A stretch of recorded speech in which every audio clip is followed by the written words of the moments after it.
Average people look at their current circumstances and their past, and they allow that to dictate what they do or don't do. He says highly successful people create a vision for what they want, and then they use their powerful brain to figure out how they can because they must.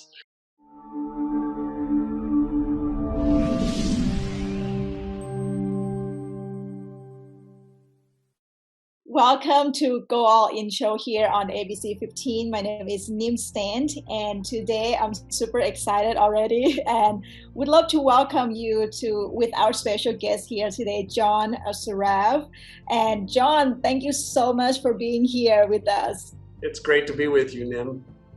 I was going to read your whole bio, but I think I'm going to just put in the description below. Thank you for your time and for being here. Do you know that you were on my vision board? Oh, wow. Well, vision boards do come true. But we also take action, right? Yes. And then the achievement board next. You will be on my achievement board next. A few years ago, I looked through the internet. I found your Facebook ads for NeuroGym. Yeah. And I listen, and after I participate all day long, I signed up for the Brainathon, right? And signed up for Innercise program. And this is like, I'm super excited and nervous at the same time. I have your picture in my vision board, and I said someday John Assaraf gonna invite me to his show because I have that success story. Isn't that great? I love it. Well, maybe I should be interviewing you right now.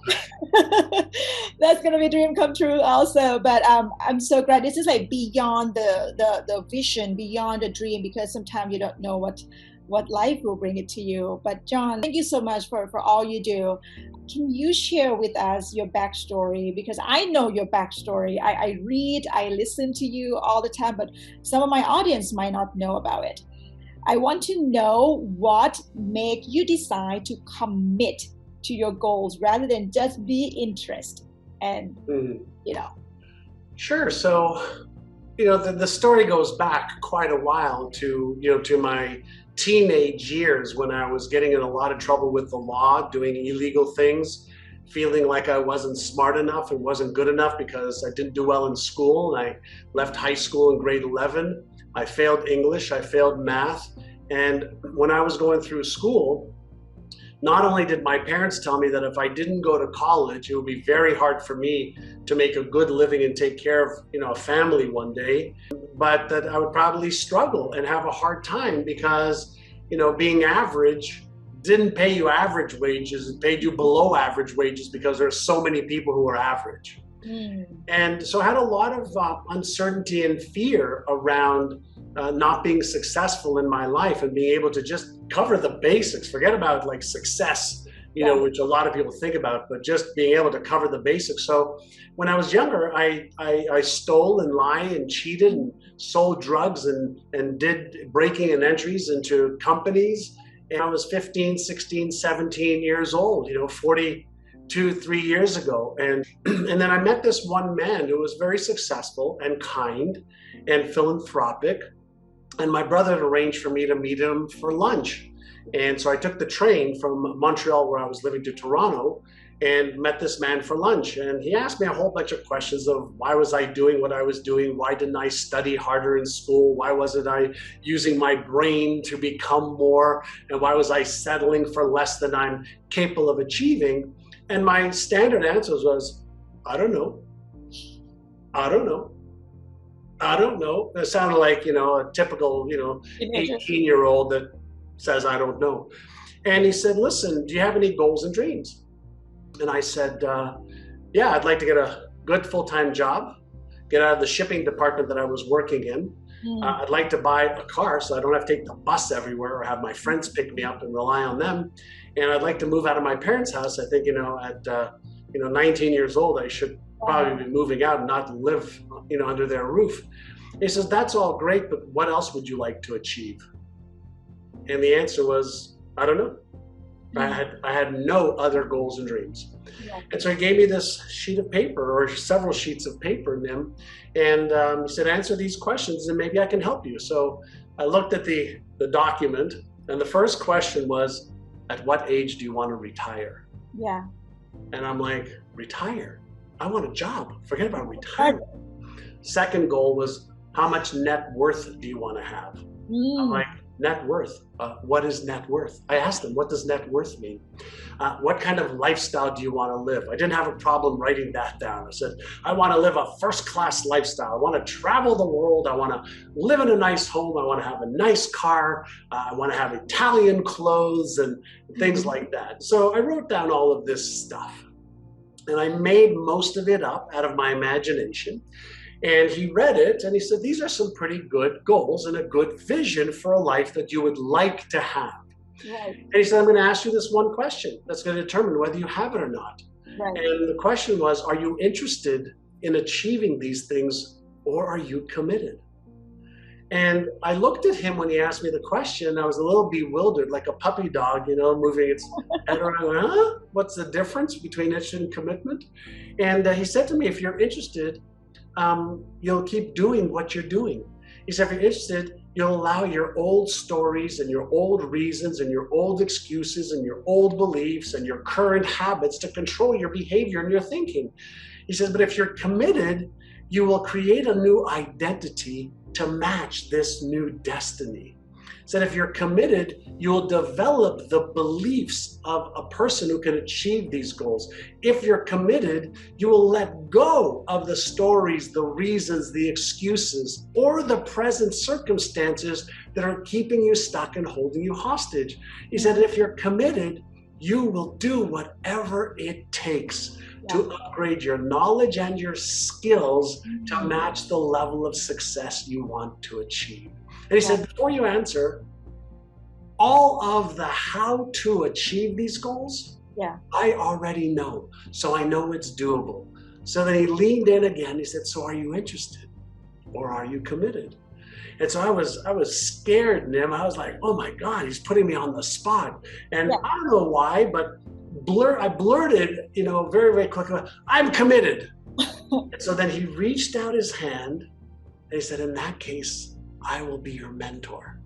And I go, oh my God, that's great. What's a mentor? And I was like, green. I had no personal development background at all. And he said, a mentor is somebody who will show you the path. A mentor is somebody who will show you what to do and what not to do and why, how to do it, when to do it.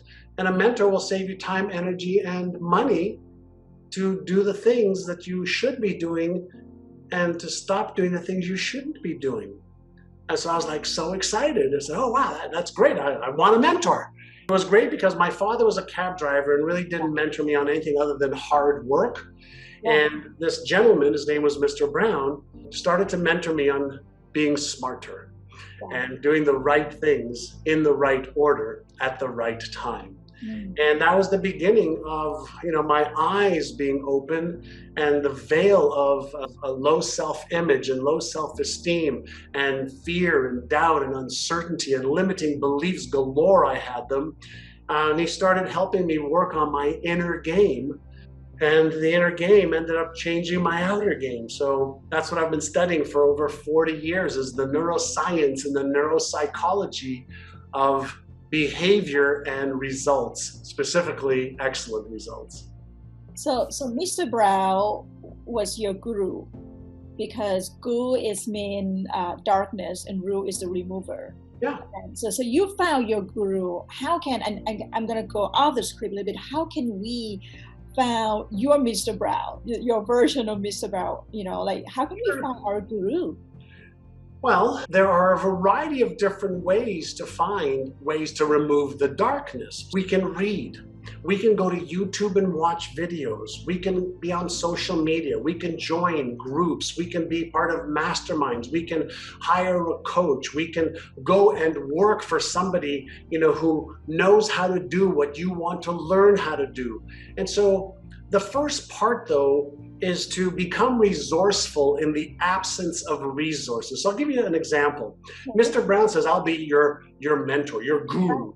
And I said, awesome. And the next thing he said to me, he says, well, I need you to move from Montreal to Toronto. And I said, what? I don't know anybody in Toronto. I said, I don't have any money to get an apartment. I don't have a car. I don't have a job. He says, well, you don't need money, a car, an apartment, or a job. First, you need to make the decision. Then you figure out how to get all the rest. Yeah. I said, I know, but you don't understand. I left high school in grade 11. I have $60 in the bank. He says, that's okay. He says, make the decision, then you figure out how. So I said, well, maybe I could move in with my brother. My brother said, yeah, you can move in with me short term, sleep on the sofa, because it's only a 1-bedroom apartment that I live in. And so I ended up moving to Toronto. And then right after that, at the same sentence, the same lunch that I had with him, he said, and I need you to enroll in the real estate school that costs $500, and it starts on April the 20th. And this was in 1980, just to give you an example. Oh, I was born. I said, you want me to go back to school? I left school at grade 11. I failed English, I failed math. I'm terrible at school, and I need $500. I only have $60 in the bank account. Right. I understand, but first you make the decision, and then you figure out how. I said, Mr. Brown, I don't have any money. Like, I can't make the decision, to go into school. He says, oh, yes, you can. He says, many people think that you have to have the tools, the knowledge, the skills, the resources before you make the decision. And he said, John F. Kennedy made a decision to put a man safely on the moon and return him back to Earth before we even had the technology to be able to do that. He says, average people look at their current circumstances and their past, and they allow that to dictate what they do or don't do. He says, highly successful people create a vision for what they want, and then they use their powerful brain to figure out how they can, because they must. So I said, fine, I'll find the money. Well, my brother then said, well, I can lend you $100. My mother lent me some money. My sister lent me some money. 3 weeks later, I moved to Toronto, took the real estate course. 5 weeks later, I passed the real estate test because I studied every day, and he showed me how to. And so in 5 weeks, I moved to another state. I found the money for a course I didn't have money for. I passed the test, even though I thought I wasn't very smart.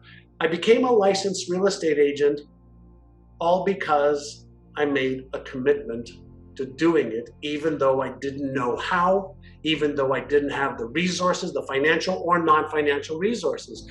So one of the greatest lessons he shared with me is vision comes first, goals come second, strategies of how you're going to achieve them come third. John, I want to cry because this is so good. I mean, I feel it in my body, just like everywhere. Because you're not the only one who tell me to make the decision. But how many times we hear, mentor, expert, teacher, guru say, make the decision and then we'll figure it out later. Commit first, figure out later, right? And yet we, normal people still having a hard time making the decision. And the question should be, why am I having a hard time making the decision first? And the answer is because of fear. So I fear that if I make the decision and I fail, then I'm a failure. I fear that if I make the decision and it doesn't work out, then I'm going to be disappointed. I fear that if I'm disappointed and maybe I disappoint you, then I'm going to be embarrassed or ashamed or ridiculed or judged, or worse yet, rejected. So it's not that I don't make the decision because I don't want to. I don't make the decision because my brain is thinking what might happen in the future if I can't follow through to completion successfully. And then it's causing me to feel that right now, and that puts the brakes on my motivation, which is really another word for a motive for my actions. So good. Right, and this is where I've looked to answer those questions for 40 years in my research, and there's behavior, and then if we want to go deeper, we understand what's causing the behavior. Not taking action is a behavior. Right, so it's a behavior. Procrastination is a behavior. Self-sabotage is a behavior. And the question is, what's causing me to not feel safe making a decision? What's causing me to procrastinate? What's causing me to self-sabotage? And if we answer those questions, what I just shared are the reasons. So the question then becomes, are there ways for me to feel the fear and do it anyway? Yes. Mm. Are there ways for me to upgrade my self-image so that even if I fail, I'm not embarrassed or ashamed? And even if somebody tries to ridicule me, it really doesn't matter to me because I think more of myself than anybody else can in a healthy way. I feel like I can talk to you all day. So part of Innercise, I read your book. Innercise, yes, thank you. Love it. In fact, John, in October this year, I'm going to be speaking at the TEDx stage. Nice. And I'm going to talk about Innercise, but I'm going to do yoga in the same time as I'm talking. Love it. So a lot of people never heard about the word Innercise. A lot of people heard it, but still yet a lot of people never heard it. Tell us a little bit about, you're talking about knowing what caused your fear. So how can we get over it? How can we overcome that? For example, my story was, I came from, and this is, I always say, and I need to change. I know I need to change. I came from the third world country of Thailand. I could not speak English when I first moved here. So how can we use the Innercise to get out of that limiting? Sure. So everybody understands you can exercise to strengthen your muscles, your organs, your ligaments. But have you ever considered that you can innercise your core neuromuscles? So what if we said that focus is a neuromuscle? And you could learn how to focus on how to do something versus how not to do something. What if awareness was a neuromuscle and you could be aware of the negative and the positive? What if you could be aware of emotions that cause feelings, and some feelings I want to move away from and some feelings I want to move towards? Is it possible that my habits are just a cluster of neuromuscles that have been reinforced, and I could learn how to delete or get rid of disempowering habits? And if I understand how to innercise, do mental and emotional techniques and some physical work, I can strengthen new habits. Is it possible that our beliefs are neuromuscles, and I have some that are weak and some that are strong? And it's possible, based on the latest neuroscience, to create a new self-image that overrides an old self-image. So our self-image is kind of like a self-image neuromuscle that holds itself in place, and we walk around like we have a frame around our self-image. We take it everywhere we go. Well, what if we could set aside our old self-image and create a brand new one with more confidence, more certainty, more personal power? Well, we can do that through behavior, of course, and taking inspired action and gaining more confidence and certainty. But we can also do that, for example, by visualizing ourselves taking action, by visualizing feeling the fear and doing it anyway. And one of the sentences that I love in the world of visualization is, in the human brain, visualization is simulation. And when we practice simulations that are new beliefs, new habits, new self-image, practice makes permanent. So if we understand how our brain, our neuromuscles are formed, what if we just said, okay, how do you build, let's say, a bicep muscle?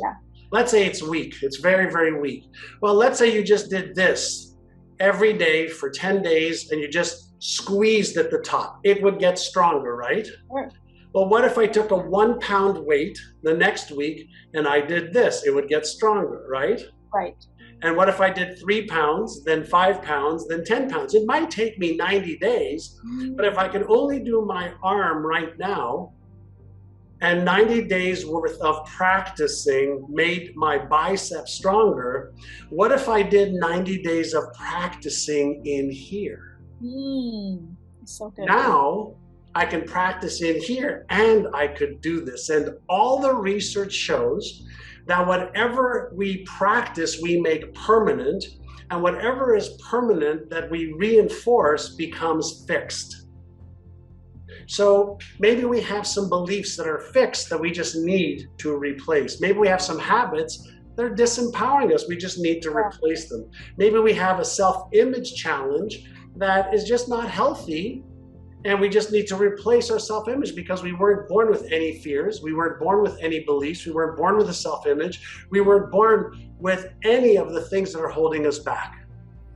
So Innercise is really about how to use mental and emotional techniques that you back up with taking action a little bit at a time, that over 30, 60, 90, 180 days a year, you strengthen it and you have more confidence, more certainty, more personal power. So now your self-image, self-worth, and your identity matches the destiny you want.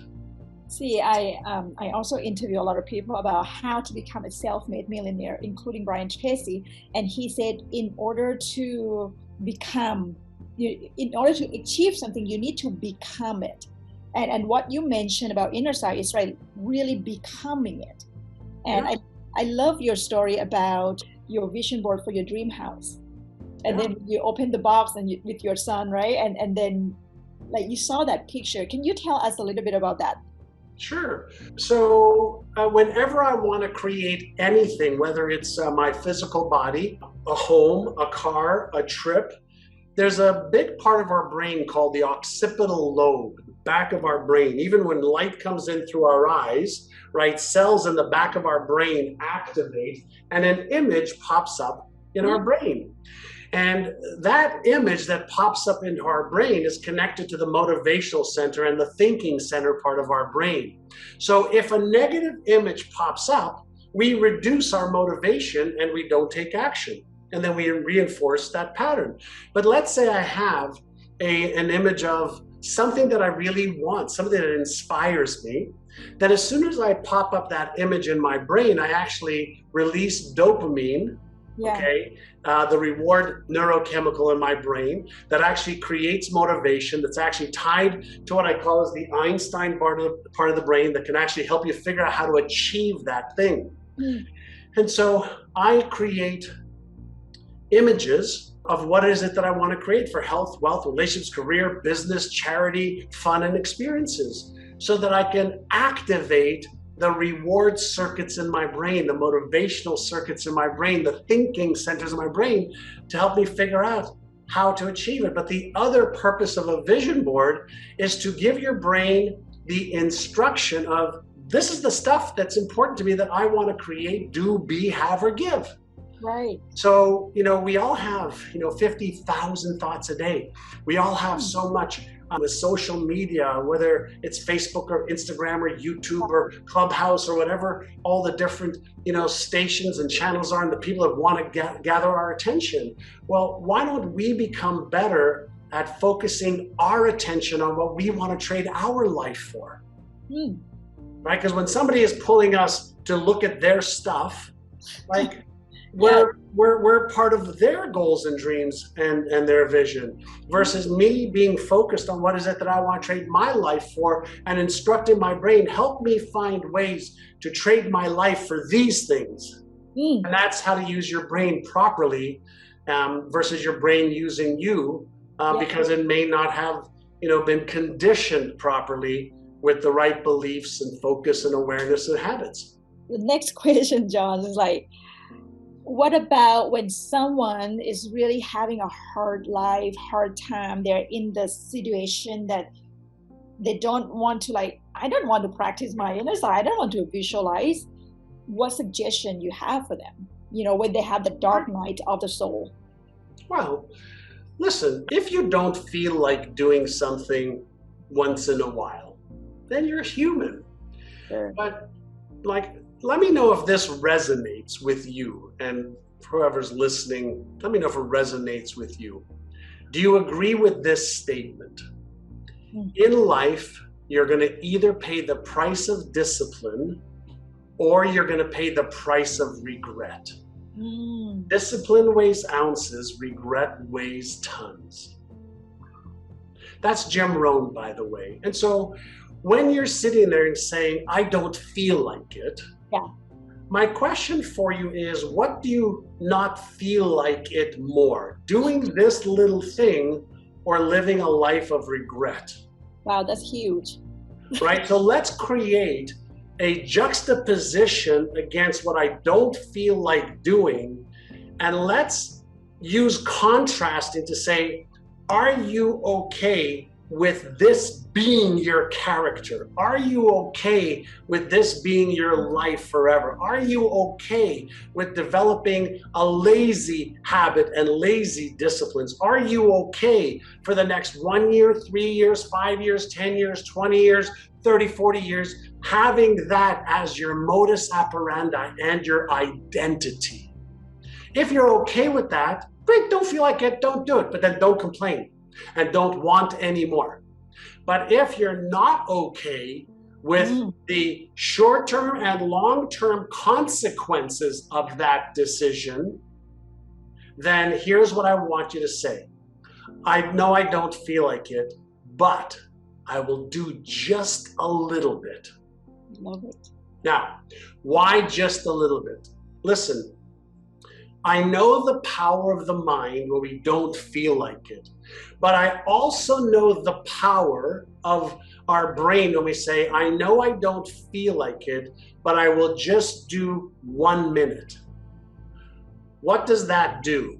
Now you develop a new pattern of hearing and feeling, I don't feel like it, and then you are in control saying, I'm going to override that, and I'm going to do a little.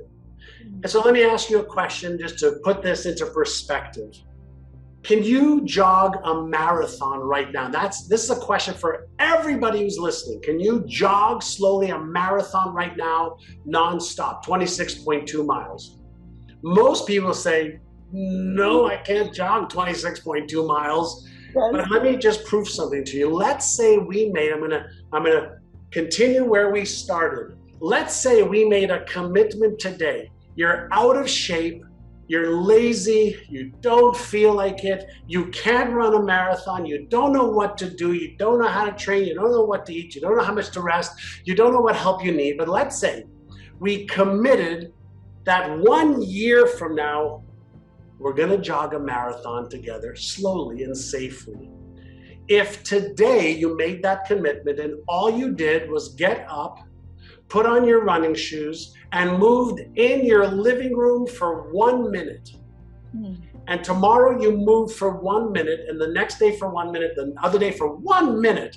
After 7 days, you'd have 7 minutes, and you'd also have somebody who may have been lazy, that didn't want to, that didn't know what to do, how to do it, when to do it, why to do it, now has exercised for 7 minutes. Now, what do you think that does to your self-image and self-esteem? Hey, I just did something every day for 7 days. Now maybe I can do more than I think I can. Now, what if you started watching videos on YouTube and maybe reading a little bit or talking to somebody who's run a marathon, say, hey, what did you do to exercise in month 1, 2, 3, 4, 5, 6, 7? What did you do to eat? What foods did you stop? What did you do for your sleep? How much rest did you get? Maybe I should join a group of people who are beginners. And maybe in week 2, you just did 5 minutes a day. And in week 3, it's 10 minutes a day. And in week 4, it's 30 minutes every 2 days. Is it possible that if we made a commitment and we upgraded our knowledge and skills and we got into the environment maybe of some people that can help us and we can help them stay motivated, is it possible and probable that almost everyone 1 year from today could slowly and safely jog a marathon, right? So all that has to happen is you have to make a commitment to not staying stuck right now. All you have to do is get started and do as little as possible to get in motion. Why? Because an object in motion tends to stay in motion. Newton's second law of thermodynamics. And an object at rest tends to stay at rest. So what kind of self-image do you want? What kind of self-discipline do you want? What do you want to believe about yourself? That you're lazy and undisciplined, or that you can make a commitment and take even a little inspired action every day? Which one do you think will help you achieve your goals? Which one do you think will keep you stuck? John, I feel like you really like opening up the map, and breaking it down into the micro task that just do this little by little a day. If you think of the whole marathon is going to be super hard. Wow, like really breaking it down. Thank you so much. You really opened our eyes. I wish we have this teaching at elementary school. Yeah, I wish too. So what you would like to tell your 18 years old self when you have lunch with Mr. Brown? Like now, if you can go back and tell your 18 years old, what would you like to tell him? You don't need to be so afraid of making mistakes. You don't need to be so afraid of looking dumb. You don't need to be so afraid of not having the knowledge or the skills. There are ways, there are teachers, there are books, there are coaches, there's more information available for free today, okay, than at any time in the history of our species, right? So I didn't have a mentor. I didn't have a father who knew all this stuff. So, and I didn't like school. So I had, at home, I didn't have, the mentor. I had lots of love, but I didn't have the mentor that could teach me what to do, how to do it, why to do it, and to overcome my internal and external obstacles. And in school, I didn't have, the right teaching because the classes were with 50, 60 kids. And so they couldn't teach every kid who was struggling, what to do. And so that's what I would tell my younger self. I tell everybody today, if you're really committed, there's a way. People will help you. But if you're not committed, you'll never find a way, and nobody can help you because you're not prepared to help yourself. Thank you so much, John. Well, my last question is, what is the new exciting project that you're working on right now, and how can we reach out to you? Thank you. So for anybody who wants to dive a little bit deeper into this, pick up my book, Innercise, The New Science to Unlock Your Brain's Hidden Power. It comes with 9 brain training audios that I give away for free that are worth like $200. And the book's like $14, $15 on Amazon. And so that's number one. If you want to learn how to train your brain better, go to the Brainathon, which is brainathon123.com, brainathon123.com. And maybe Nim, you could put a link in there. And I'm all over social media, so people could follow my work. And I'll just leave everybody with this one thought. It's 2021, and there's 108 or so billion humans that have walked on planet Earth since the beginning of our time as a species here on Earth. Everything that we want to achieve, for the most part, 99.5% of what we want to achieve in health, wealth, relationships, career, business, fun, experiences, spirituality, has already been achieved by others, and there's already blueprints for what we need to think, how to manage our feelings, what we need to do, how to develop habits. So all the how-to that almost every one of us needs is already here. But you will only go after and find and apply all those things if you're committed to. Yep. So make a commitment to trading your life for what you love, and for trading your life for what will make you feel phenomenal, and then go and find the teachers and the other people that are on the same path, looking to achieve those goals, because together, if we help each other, we can achieve the goals faster and easier than ever before. Wow, John, thank you so much for leaving the legacy. For leaving the legacy. This is legacy that we all can carry on generation after generation. Your book, Innercise, is going to be the next book that myself and my 2 children will read together in the morning. Awesome. Thank you so much, Nim. All right. Well, looking forward to invite you again for the next time, John. Thank you so much for your time today. Thank you. Thank you.